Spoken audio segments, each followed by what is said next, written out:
So Suge's in jail, and this is over the alleged kick that did or didn't happen during the Orlando Anderson.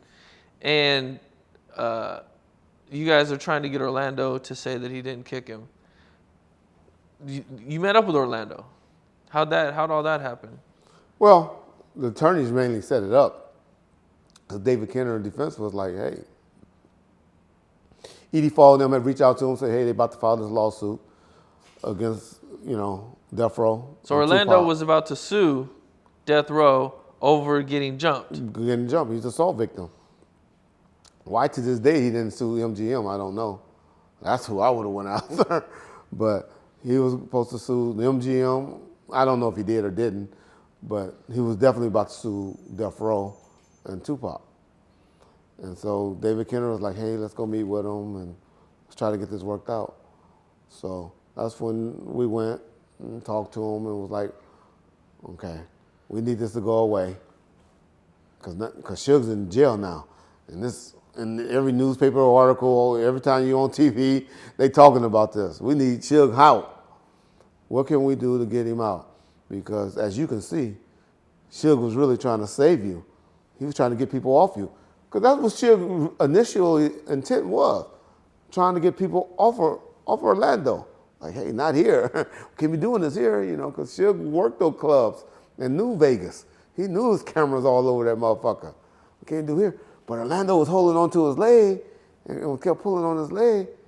And at the end, he was like, nigga, get off me. And kicked him. And that's what, Suge ended up getting violated for 9 years of a probation violation. For one little kick. Yep. And then, so you guys ended up, Orlando came in and testified for Suge? Yeah, so Orlando came in, and so we convinced them and had him to agree. I think he agreed that Suge was really trying to save him and not hurt him. And he came and testified to that fact. Now, QVD make it seem like they got paid right there on the spot. No, it didn't happen down the line. I think the estate ended up paying them. They what? The estate, the Tupac estate ended up paying them. I forget who it was, if it was the estate or Death Row, but it all was agreed upon by Afeni's attorneys and our attorneys as well. So this was part of the settlement, settlement, yeah.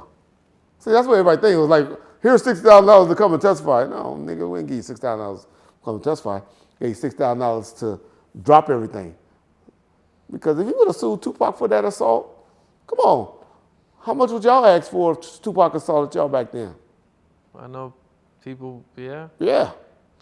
People waiting for that to happen. Hit me.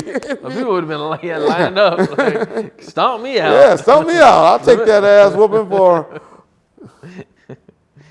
Yeah, it's true. When you were meeting with Orlando, did you have any idea that he was we knew Southside was involved and had did it. Didn't know who the main players were, but we assumed it was Orlando. But that wasn't my call. And number two, that wasn't my job. Was really to look out for Death Row interests and Suge to get him a home. I wasn't an enforcer. Yeah. I wasn't, the one that would be sitting in some bushes waiting on you, and that wasn't my job. That was never asked of me. Okay. At one point, the feds raided Death Row? They raided Death Row. They raided my house. They raided Michelet's house. What happened with all that? It wasn't the feds, to be honest. It was that drunk, alcoholic Russell Poole. And, creating shit off of basically trying to prove the investigation regarding the Biggie Small investigation, which I guess at the end he was ultimately right, who was ultimately responsible for it, but he just had the players in the middle wrong. So did they take anything from you guys or do computers? It was a car, the Impala, of Suge's Impala. Mainly with just computers and stuff, looking for records and payments and stuff like that, like he was for a minute. Okay. Keefe D had said that Tupac dissed the Southside Crips with that "From Long Beach to Rosecrans" line. Yeah, Compton Crips and Pyrus, Rosecrans Avenue. Anything on Rosecrans Avenues is where a lot of the Pyru gangs are all off. You got the Mob, Looters, Cross Atlantic, Lime Hood, Elm Lane. Well, Santana a little bit, but you go past them, you got Treetop, Fruitown. All of them are centrally located off of Rosecrans Avenue. Alondra Boulevard is all Crips. You got Atlantic Drive, you got the Murr Street Boys, you got the South, you got the Santanas, Santa Fe Mafias, Nutty Block. Once you start going on the west side, you got your Farm Dogs, your Acacia Blocks. All of them are associated off Alondra. So whenever you see Alondra Boulevard or the Alondras, that's usually signify bragging about Crips, and Rosecrans is usually signify bragging about Pyru areas. And so that's why, and Rosecrans and Long Beach is right in the borderline of Looters, Mob, or Elm Lane. And so that's why he was saying, he was, in his essence, bragging about being associated with Pyru. But I don't remember ever being confronted or saying some dudes check Pac in L.A. I was just about to ask you about that. He said that at the house. He had said at the House of Blues, and that he confronted him about it, and that. Yeah, I never heard of him being confronted. So you don't think that ever happened? No. No. Well, I mean, who would have been? Wouldn't he have had plenty of people with him? That's what I said. That's why I don't believe it happened, because we would have heard about it. I mean, it wasn't like they were going to jump him or anything like that, but we would have heard about it. Somebody said, read somewhere where they said Frank Alexander mentioned it in a book somewhere about some Crips confronting him at the House of Blues or something like that. So that could be an incident he was talking about. Huh. But I never heard about it, so it wasn't a big issue. Right. It wasn't a big thing. Okay. But somebody did mention that Frank wrote about it.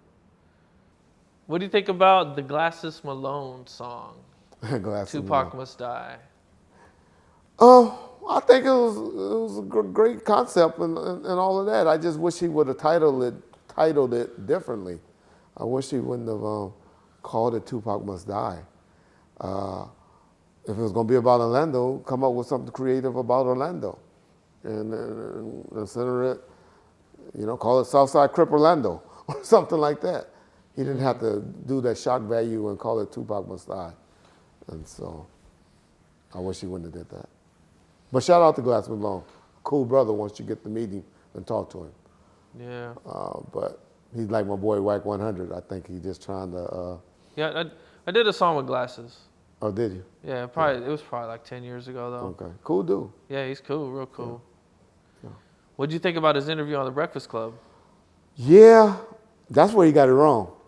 I understand what he was saying about Snoop. I really do. But he went too far. And he should have stopped at a certain point of that interview. Because in 93, 95, Snoop was bigger than Pac. People will say, oh, Pac had movies, Pac had this. Snoop was bigger than Pac. Universally, musically, everything. Pac 96 killed him. I mean, killed his career, made him irrelevant, really. Dogfather was whack. Dogfather album really killed him. But what was the common denominator that Pac and Snoop had? And this is what most people are missing. It was the power of the machine that Suge Knight was connected to. And that was him. Not so much Interscope, because Pac was with Interscope, but because of the things that Suge was able to get from radio programmers, from Jimmy Iovine's staff and stuff like that. The love and the respect and the fear that they had for doing right or doing wrong for Death Row because of Suge Knight. And that's the common denominator that is missing. And that's why I believe Pac and Snoop was successful, was because of Dr. Dre and Suge Knight, not because of Snoop.